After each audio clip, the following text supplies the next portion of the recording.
This is Real Estate This Week with Stephen Gasque. 17 years on air and online, helping you succeed in buying, selling, and investing in property. The best real estate strategies out there, just for you. Welcome to Real Estate This Week. Hi again, I'm Stephen Gasque, and I'm delighted you're here as we give you the best strategies out there on how to buy a house. From the first thing you do to the last, get ready for a step-by-step tutorial taught by one of the top real estate professionals in America. Ready? Let's go. Joining us is Mary Dykstra, Realtor and partner owner with MKB Realtors in Roanoke, Virginia. Mary is the past president of the Virginia Association of Realtors and a former regional vice president for the National Association of Realtors.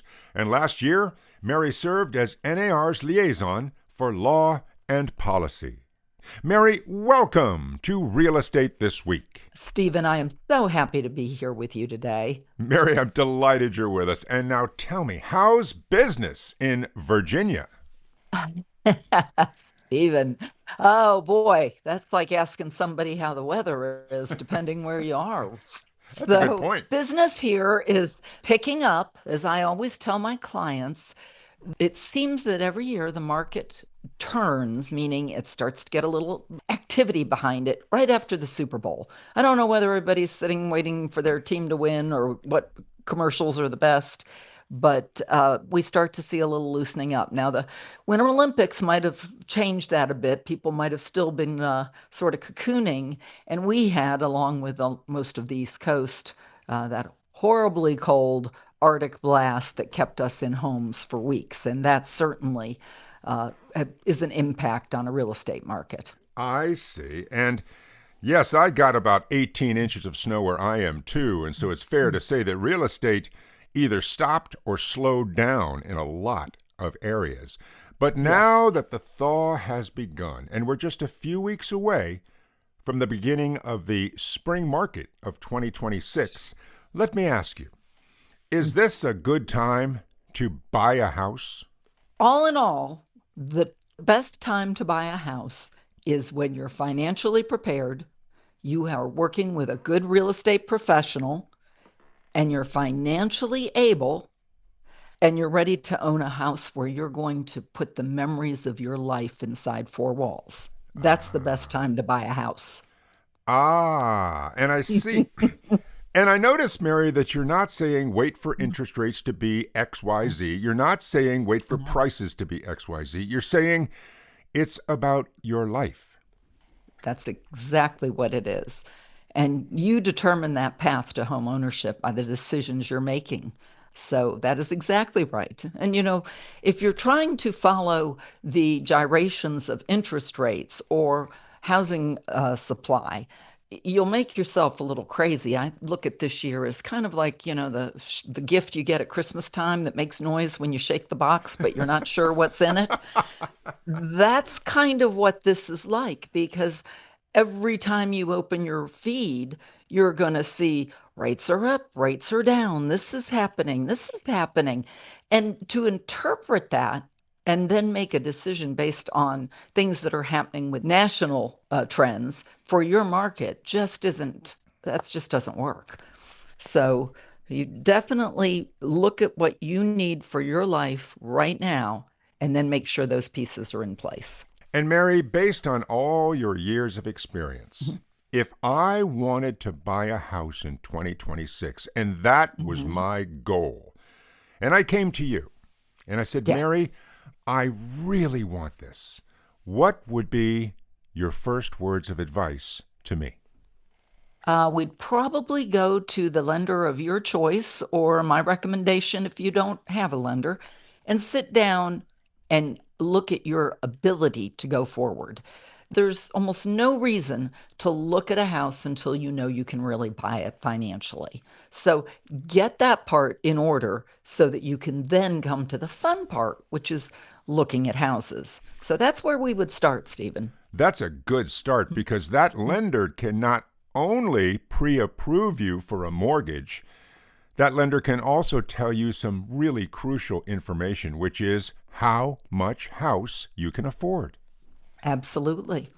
And we'd be talking about the condition of the houses because sometimes you can't get a loan if a house is too much of a fixer-upper or has certain conditions. And those are things you just don't know when you're swiping on those real shiny real estate websites looking at those pretty houses. Uh, That is so true. And another thing that a lender can do for you is that if they look at your financial situation, your income, your credit, and your reserves, the money you have in the bank, and they say, you're really not ready yet, a lender won't stop there. They'll give you some really good steps to take that will get you ready. That's correct. That is absolutely correct. And so, Mary, how do you know who's a good lender and who's not? Is it your rapport with them? Is it your experience with them? Well, as I said, most of us who've been in the industry for a while absolutely know the lenders that get it done quickly, and get it done right. Because, of course, we want our home buyers to be happy with that part of the transaction as well. So most realtors will have a couple of lenders that they say, this is somebody I've worked with successfully, and you can go in and interview them. Honestly, you can go, I'm not going to commit to you, but let me sit down with you and you can pre-qualify me and we'll discuss. And sometimes, maybe your mom or dad or your sister, brother, somebody's used a lender that they were very pleased with. So, most of it, honestly, is word of mouth in your community, as opposed to, again, the giant search engines trying to, find the one that got 5 stars on Yelp, because you don't know if that was his whole family that just gave him the 5 stars. And, Mary, what's funny is that the way you describe finding a lender using trusted people to recommend one is also the way a person will find a realtor the best way. Absolutely. It's really nice to have someone call me and say, hey, you don't know me, but my neighbor, you sold them a house 15 years ago, and they said you were great. Would you be willing to talk to me about my home buying journey? That's the coolest thing that can happen to me as a real estate professional, and really to that client who that all of a sudden feels trusted beyond, again, just looking at algorithms. That is wonderful, Mary. And back to the lender real quick.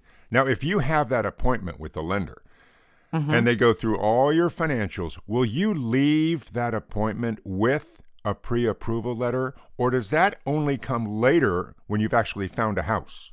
You will get a pre-approval letter fairly quickly if they're going to put it all the way through underwriting. And most lenders are doing that now, as opposed to just a pre-qual letter is what we used to call them. So that pre-approval letter is worth gold when you're presenting an offer. A pre-qualifying is the bronze medal. It's like, okay, you've been in and talked to a lender, but we don't know your entire financial background. Right. Now, right. recognize the home seller and the other agent are not seeing your details. They're just seeing that, yes, you are qualified, or yes, you're approved. So what you want is a pre-approval letter, not so much a pre-qualifying letter. Correct. Interesting. Interesting. Yeah. And so, Mary, here I am working with you, and I have my pre-approval letter. And Yes. what next? How do I know where I want to live and what kind of house I want to live in? Oh, well, that's where the buyer interview comes in. That's where I bring buyers into my office, or I go to their home, and we talk about what are they trying to achieve. Because sometimes you just say, well, everybody's telling me I need to buy a house. I better buy a house. But what lifestyle and what goals do they hope to achieve by purchasing the house? That's the very first place I start, is sort of at, the 30,000-foot level, where we talk about the cycle of home ownership, from your first home to, candidly, your last home, and what's in between, and home buying steps. Do you move up every few years? What made sense, 10 years ago may not make sense now in terms of moving a lot and moving up. We also talk about their expectations on, air quotes here, making a lot of money on the house. Home ownership is definitely a pathway to long-term wealth and security. Home ownership, not necessarily home flipping or watching TV shows that show you can buy a house, put some paint on it, and you're going to be a gazillionaire. A lot of people fell prey to that before our last severe real estate contraction. And it's still pretty alluring, but a house is not an ATM. A house is a home. And so you will have long-term gain if you purchase a house that is right for your family and you take care of it and maintain it. But again, sometimes it takes longer. And Mary, say that we do narrow down exactly the type of home I want and where I'd like to live. And we now have the lender's letter saying how much house I can afford. Now Right. tell me, will that house just be sitting there waiting for me, or is it still competitive in today's market? And when a house like that comes on the market, everyone swoops down trying to buy it.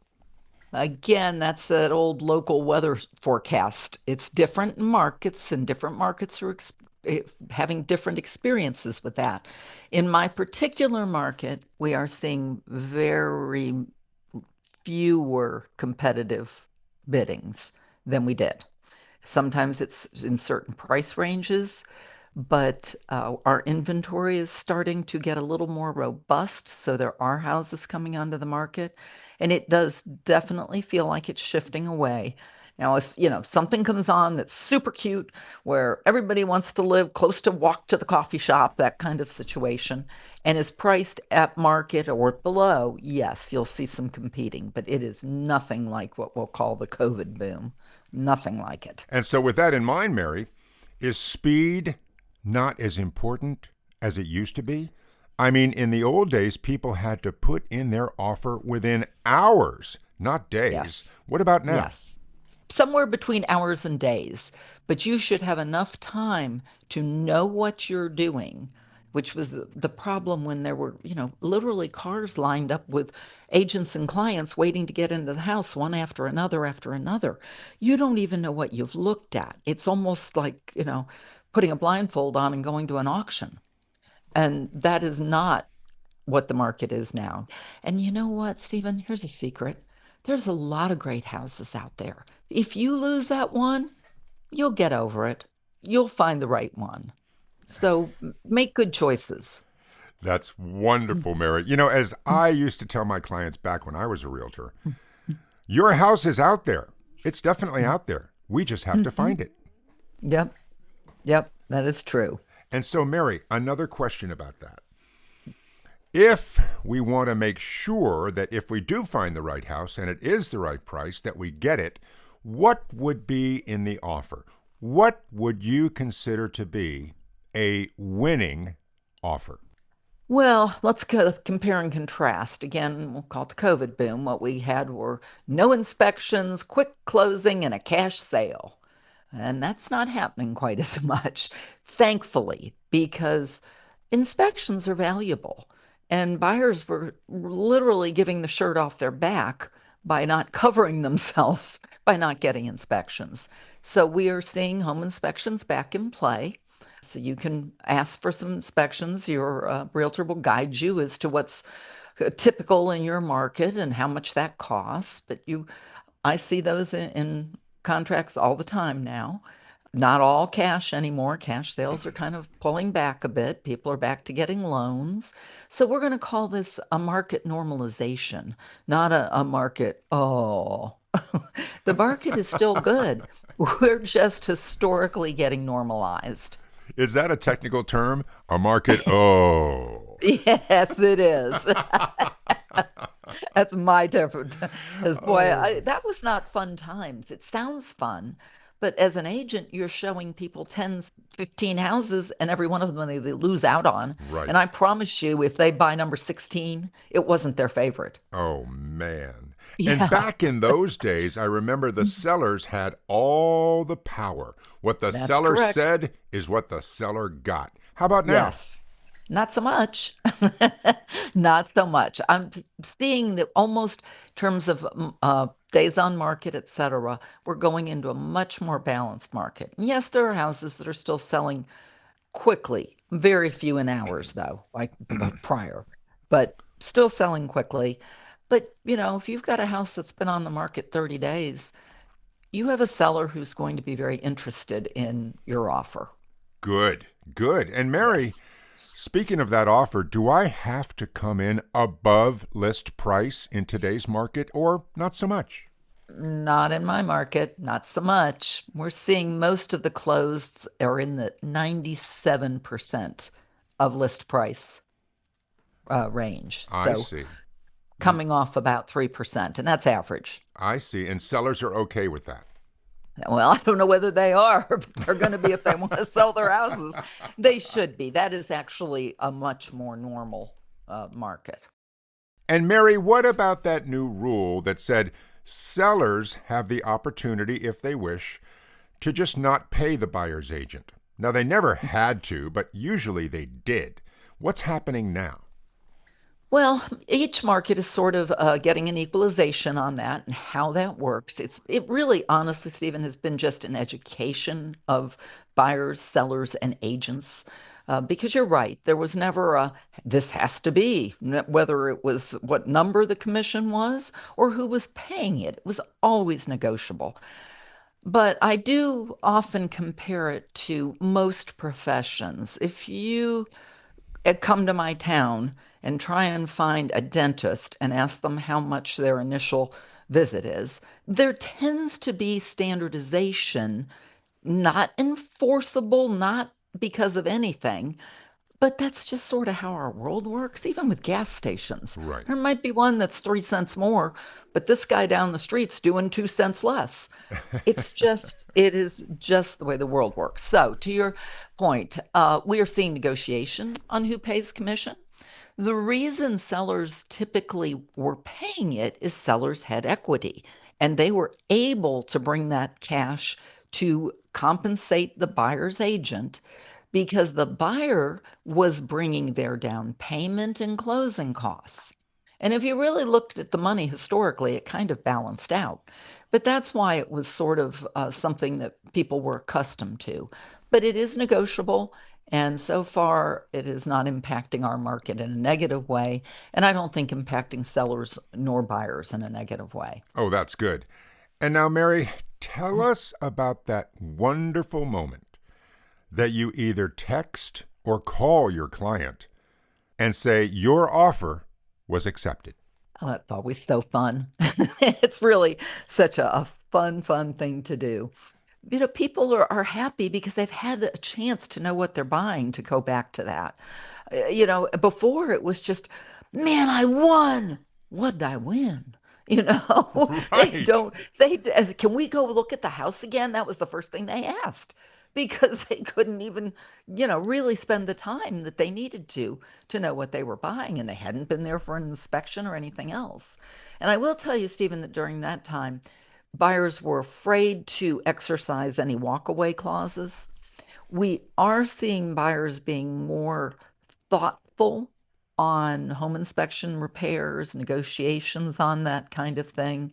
So sellers aren't having to do what they always should have done, just having a house market ready, having any obvious repairs taken care of. Again, so they have a good product to sell because they can't sell, what's the old saying, a pig in a poke anymore. And also, once the buyer gets their offer approved and ratified by the Yes. seller, we should Yes. remind people, and I don't want to be a downer here, but we should remind people that there are things a buyer can do that would kill the deal. One would be spending so much money that their mortgage approval is withdrawn. Tell us That about is the mistakes a buyer could make, Mary. that is true, Stephen. I have actually had that happen before. Buying a car, buying a large furniture, think you're going to go out and shop for all the furniture for your new house. Those things will show up on your credit report and are often pulled right before closing. So ask and think before you make any big financial moves between the time you were approved, you bought the house, and closing day. So that's important. The other things I've had, people switching jobs and not thinking that was important to tell their realtor. Ah. It's important to tell your realtor you just switched a job. In fact, please tell your realtor before you do it so we can see whether that's impacting. If you're getting a promotion in your same field, it may impact in a good way.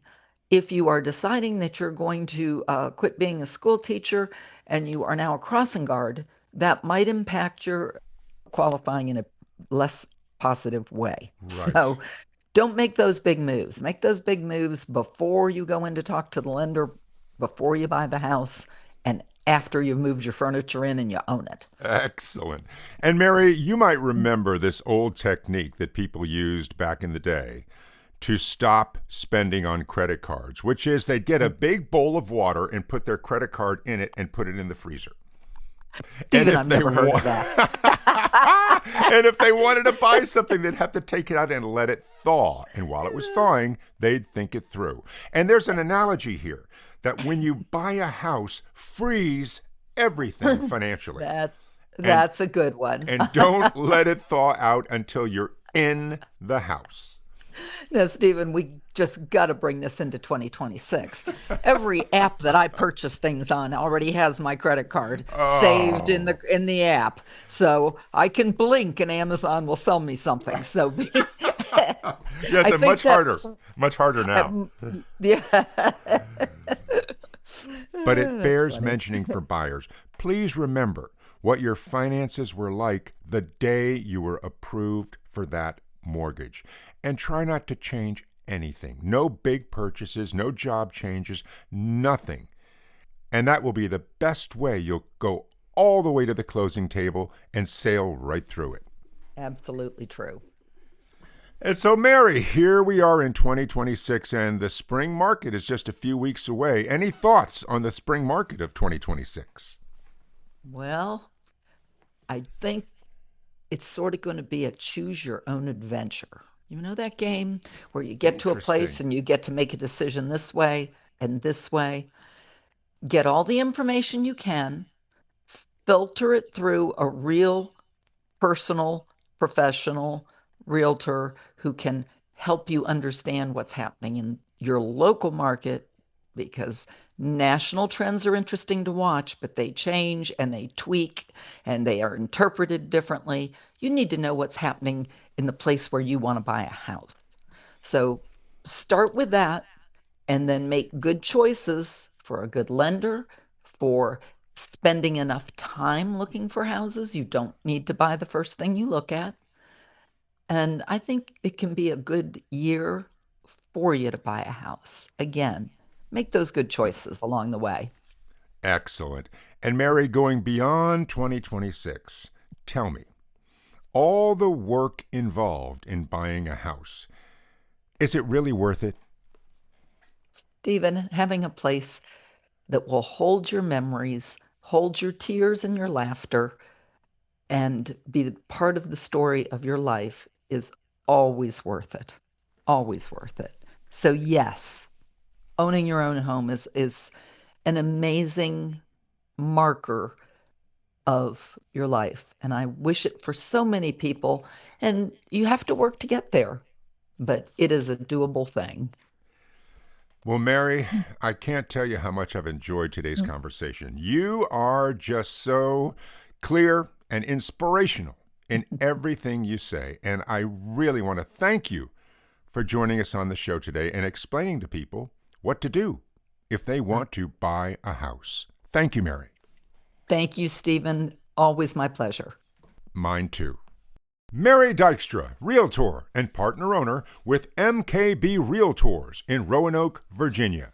Mary is the past president of the Virginia Association of Realtors and a former regional vice president for the National Association of Realtors. And last year, Mary served as NAR's liaison for law and policy. Next time on Real Estate This Week, the spring market. We'll launch a special series on buying, selling, and investing in the hottest real estate market of the year. Information you need to know if you plan to do a deal in 26. That's next on Real Estate This Week. And until then, I'm Stephen Gasque, and thank you for listening. A brand new episode of Real Estate This Week with Stephen Gasque drops every Thursday, everywhere. And you're invited to listen, subscribe, and follow us. Just look for Real Estate This Week with Stephen Gasque. The best real estate strategies out there, just for you.